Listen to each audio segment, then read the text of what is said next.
నమస్తే. హరివాస్తు నుంచి హరిగారు వాస్తుకు సంబంధించిన ఎంతో చక్కటి వివరణ ఇస్తూ ఉన్నారు. మనకి తెలియని ఎంతో సమాచారాన్ని మనం తెలుసుకుంటూ ఉన్నాం ఈ వీడియోస్ ద్వారా. సో, ఈరోజు ఒక ముఖ్యమైన విషయం. చాలామంది వాస్తుకు సంబంధించి విమర్శలు చేస్తూ ఉంటారు కామన్‌గా. ఇది నిజమేనా? కాదా? అని. అలాంటి వాళ్ళలో హేతువాదులుంటారు. వాళ్ళు కూడా అసలు వాస్తుని పాటిస్తారా?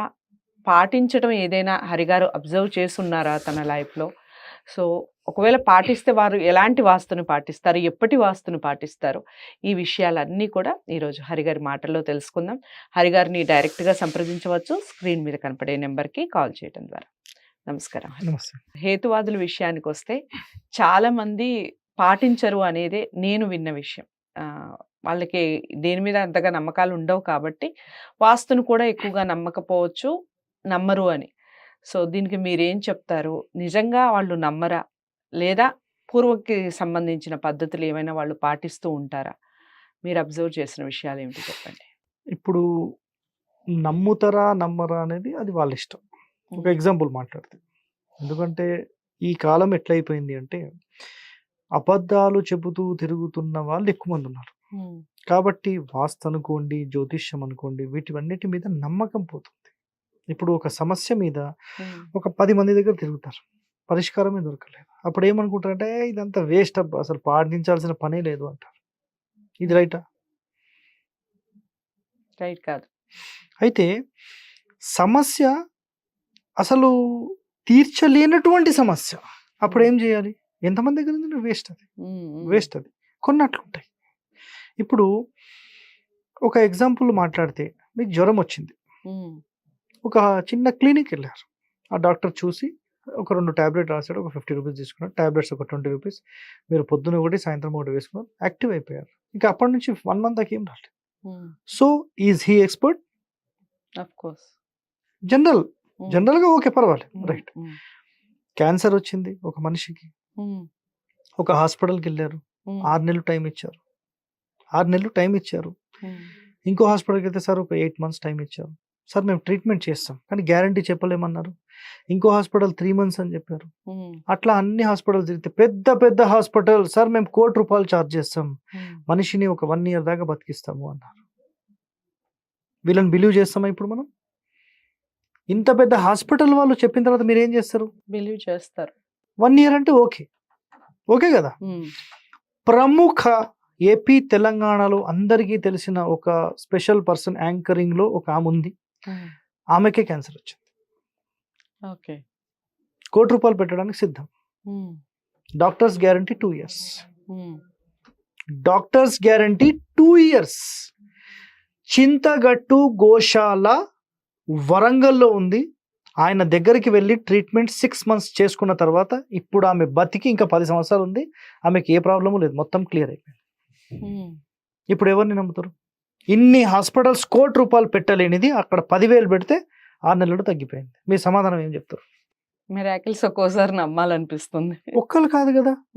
వచ్చిన దాంట్లో 99% పాజిటివ్ ఉంటే నమ్ముతామా? నమ్ముతాం. మనము ఏదైనా సరే ఇట్లాంటివి నమ్మినప్పుడు మరి ఇలాంటి హేతువాదులే వచ్చి ఇలాంటి హాస్పిటల్స్ కాకుండా ఇక్కడికి వెళ్ళినా కూడా రిజల్ట్ ఉంది, మీరు వెళ్ళండి అంటారా?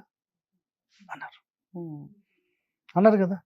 సరే, మనం ఇప్పుడు హెల్త్ పాయింట్ ఆఫ్ వ్యూ తీసేద్దాం. ఎగ్జాంపుల్ కోసం ఇది చాలా ఇంపార్టెంట్. అక్కడ ఉండే వ్యక్తి రమేష్. నేను పంచగవ్య డాక్టర్గా చేసిన దాంట్లోనే ఆయన కూడా నేర్చుకున్న వ్యక్తి. ఎందుకంటే మేము స్పెషల్ ట్రీట్మెంట్స్ మావి ఎట్లుంటాయంటే క్రిటికల్ పొజిషన్స్ని నార్మల్ చేస్తాం. మేము లో బడ్జెట్, చాలా లో బడ్జెట్. క్యాన్సర్ ట్రీట్మెంట్ 10,000, 20,000, 30,000 అయిపోతుంది. మళ్ళీ నాకు ఫోన్ చేయకండి దయచేసి. చింతగట్టు గోశాల వరంగల్ అని కొట్టండి, అక్కడికి వెళ్ళిపోవచ్చు. చాలా మంది నాకు ఫోన్ చేస్తారు లాస్ట్ వీడియోలో చెప్తే. నాకు ఫోన్ చేస్తే నేనేం చేయలేను, ఇప్పుడు ఆ ట్రీట్మెంట్స్ నేను చేయట్లేదు వాస్తులోకి వచ్చేసినప్పటి నుంచి. ఇక్కడ మన టాపిక్ ఒకటే ఏంటంటే హేతువాదులు అనే వ్యక్తులు అసలు ఎందుకు హేతువాదులుగా మారారనేది ఒక 1 మినిట్ డిస్కషన్లో కంప్లీట్ చేస్తాను.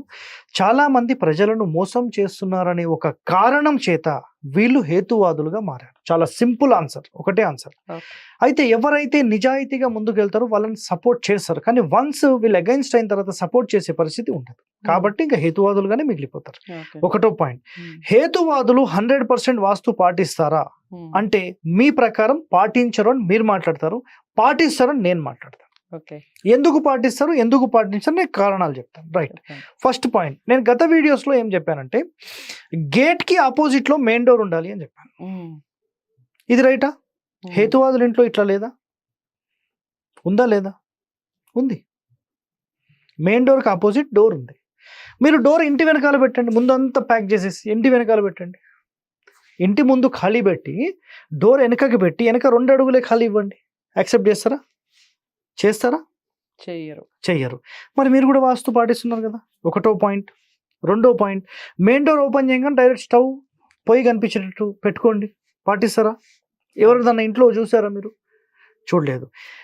ఛాలెంజింగ్గా నేను వాస్తు పాటించడం లేదు అని ఒక ప్రకటన చేసి ఈ భారతదేశంలో లేదా ఏపీ తెలంగాణలో ఇలాంటి వాస్తు పెట్టడం వల్ల మనిషికి చాలా డేంజర్ పొజిషన్లోకి వెళ్ళిపోతాడు, ఇట్లాంటి దోషపూరితమైనవి ఏమైనా ఉంటే నేను పెట్టి చూపించి ఒక హోమ్ టూర్ నేను పెడతాను, అదే ఇంట్లో నేను ఉంటాను అని ఎవరికైనా చెప్పండి. చూద్దాం. నా పాయింట్ మీకు అర్థమైందా?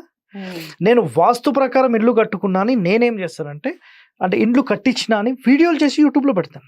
నేను హేతువాదిని, నేను వాస్తు పాటించను. నా యొక్క ప్రధాన ద్వారం ముందే నేను స్టవ్ పెట్టాను, ప్రధాన ద్వారం అడుగు పెడుతూనే సెప్టిక్ ట్యాంక్ పెట్టాను, దాని తర్వాత పెద్ద వాటర్ సంపు పెట్టాను, దీని మీద నడుచుకుంటూ నేను గేట్ దగ్గరికి వెళ్తాను.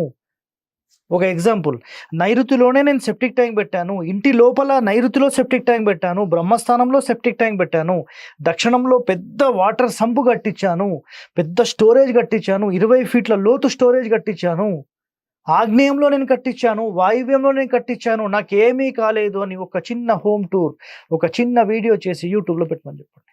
నేను కట్టించి 2 సంవత్సరాలు అవుతుంది, నాకు ఇంతవరకు ఏమి కాలేదు అని ఒక చిన్న వీడియో చేస్తే మేము వెరీ వెరీ హ్యాపీ. మీకు అర్థమైంది నా పాయింట్? పాటించము అన్న హేతువాదుల కోసం ఈ మాట, కానీ వాళ్ళు నిజంగా హేతువాదులా అంటే కాదండి. చాలా మందిని మోసం చేయడం చూసిన తర్వాత వీళ్ళు అగైన్స్ట్ అయిపోయారు. ఇప్పుడు 10 మంది వచ్చి ఇది కరెక్ట్ కాదు, ఒకడు అదంటాడు, ఒకడు ఇది అంటాడు, ఏం చేయాలి? అప్పుడు రివర్స్ అయిపోతారండి. ఎవరైనా రివర్స్ అవుతారు. ఒక్కొక్క మనిషి ఒక్కొక్కలాగా చెప్తే ఏమవుతారు? నిజంగా మరి వాస్తు వాళ్ళు కరెక్ట్ ఉన్నారా? 100% లేరండి. ఎందుకంటే అరకూర నేర్చుకొని సగం సగం తెలుసుకొని పుస్తక రూపేణా చదువుకొని పుస్తకాల్లో ఉన్నవి చదువుకొని ఇంప్లిమెంట్ చేసుకుంటూ పోతే ఎట్లా? ఒక ఆయన వచ్చేసేసి నా సొంత అనుభవం ఉంది, నాకు 40 సంవత్సరాల నుంచి నేను వాస్తులో ఉన్నాను, నేను పరిశోధన చేసిన అంటే ఎట్లా? 30 సంవత్సరాల నుంచి వచ్చిన వ్యక్తి నేను పరిశోధన చేసిన అంటే ఎట్లా? మరి మహర్షులు ఏం చేశారు? మీరు 40 చేస్తే మహర్షులు 10,000 సంవత్సరాలు చేశారు. మరి దాని సమాధానం ఏంటి? ఎవరికి వారు పరిశోధన చేశారంటే అది శాస్త్రం అవుతుందా? నీ సొంత కవిత్వం అవుతుంది, శాస్త్రం అనబడదు. అది అనబడదు. వాస్తులో 500 గ్రంథాలు ఎక్కడున్నాయి? చాలా వరకు బ్రిటిష్ ఓన్కి పనికిరావు కదా వాస్తు గ్రంథాలు, వాళ్ళ లైబ్రరీలు ఎందుకున్నాయి? ఒకసారి ఆలోచన చేయండి ప్రేక్షకులారా, మీరు కూడా ఆలోచన చేయండి. మన భారతీయ పుస్తకాలు, మన భారతీయ సంపదలోని అత్యంత రహస్యమైన వాస్తుకు సంబంధించిన గ్రంథాలు ఏవైతే ఉన్నాయో ఇవి బ్రిటిష్ లైబ్రరీలో ఉన్నాయి. ఎప్పుడన్నా విన్నారా అసలు మీరు? ఒరిజినల్ బుక్స్ అక్కడ ఉన్నాయి. బనారస్ యూనివర్సిటీ నుంచి ఎన్నో పుస్తకాలు మనకు ఇస్లామిక్ దేశాలు పట్టుకుపోయాయి, చైనా వాళ్ళు పట్టుకుపోయారు, ఇటు బ్రిటిష్ వాళ్ళు పట్టుకుపోయారు. మనకు మిగిలినాయి కొన్ని, ఆ కొన్నిట్లోని రహస్యాలు నేను చెప్తాను. అంతే. సో హేతువాదులు అని నేను చెప్పను. ఎందుకు చెప్పను అంటే వాళ్ళు పబ్లిక్కి మంచి చేయడం కోసం వాళ్ళు ముందుకు వస్తున్నారు. ఎవరైతే పబ్లిక్ని మోసం చేస్తున్నారో వాళ్ళ కోసం వస్తున్నారండి. వాళ్ళకు పర్టికులర్గా ఇతని మీద టార్గెట్ పెట్టాలి, ఇతని మీద టార్గెట్ పెట్టాలనేది ఏం లేదు. ఏదో ఫేక్ మాటలు మాట్లాడుతున్నాడు, ఇట్లాంటి వాళ్ళ వల్లనే నాశనం అవుతున్నారు ప్రజలు, అమాయకులు, వాళ్ళను మోసం చేస్తున్నారు వీళ్ళనే కారణం చేత వాళ్ళు వస్తున్నారు. ఓకే. అందుకని వాళ్ళు ప్రజల మంచి కోరు వస్తున్నారు, వాళ్ళు చెడు కోరు వస్తే వాళ్ళని నేను కూడా ఉల్టా మాట్లాడతాను. కానీ వాళ్ళు ప్రజలు బాగుండాలి, ఈ ప్రజలను మోసం చేస్తున్నారు అనే కండిషన్ అండి. ఎవరైనా, నేనైనా హేతువాదిని అవ్వచ్చు. ఆ. ఇప్పుడు నేను హేతువాదిని ఎవరి మీద ఉన్నా? వాస్తవాల మీదనే నేను ఉన్నా. ఇప్పుడు ఏం మాట్లాడాలి నేను చెప్పండి? రైట్. చాలా చక్కటి వివరణ ఇచ్చారు హరి గారు. సో, అసలు హేతువాదులు ఎవరు అనే దానికి అసలు క్లారిటీ వచ్చేసింది ఈ వీడియో ద్వారా. ధన్యవాదాలండి. థాంక్యూ. సో, అదండి విషయం. హేతువాదులు అనగానే మనం మామూలుగా ఏది నమ్మకాలు లేని వాళ్ళు అనే ఫీల్‌లో ఉంటాం. బట్ అసలు నిజంగా హేతువాదులు ఎవరు? వాళ్ళు దేన్ని నమ్ముతారో, నిజంగా హేతువాదులు వాస్తుని పాటిస్తున్నారా లేదా? ఈ విషయాలన్నీ వీడియో ద్వారా తెలుసుకున్నాం. ఇంకా డౌట్స్ ఉంటే కామెంట్ బాక్స్‌లో తెలియచేయండి. లేదా హరి గారికి డైరెక్ట్‌గా కాల్ చేయొచ్చు. మీకు ఎలాంటి డౌట్స్ ఉన్నా కూడా తప్పకుండా ప్రతి విషయాన్ని కామెంట్ బాక్స్‌లో తెలియచేసే ప్రయత్నం చేయండి. తదుపరి వీడియో చేసే ప్రయత్నం చేస్తాం. తప్పకుండా వీడియోని లైక్ చేసి షేర్ చేయండి. ఛానల్‌ని సబ్స్క్రైబ్ చేసుకోండి. మరో మంచి అంశంతో మళ్ళీ మీ ముందుకు వస్తాను. నమస్తే.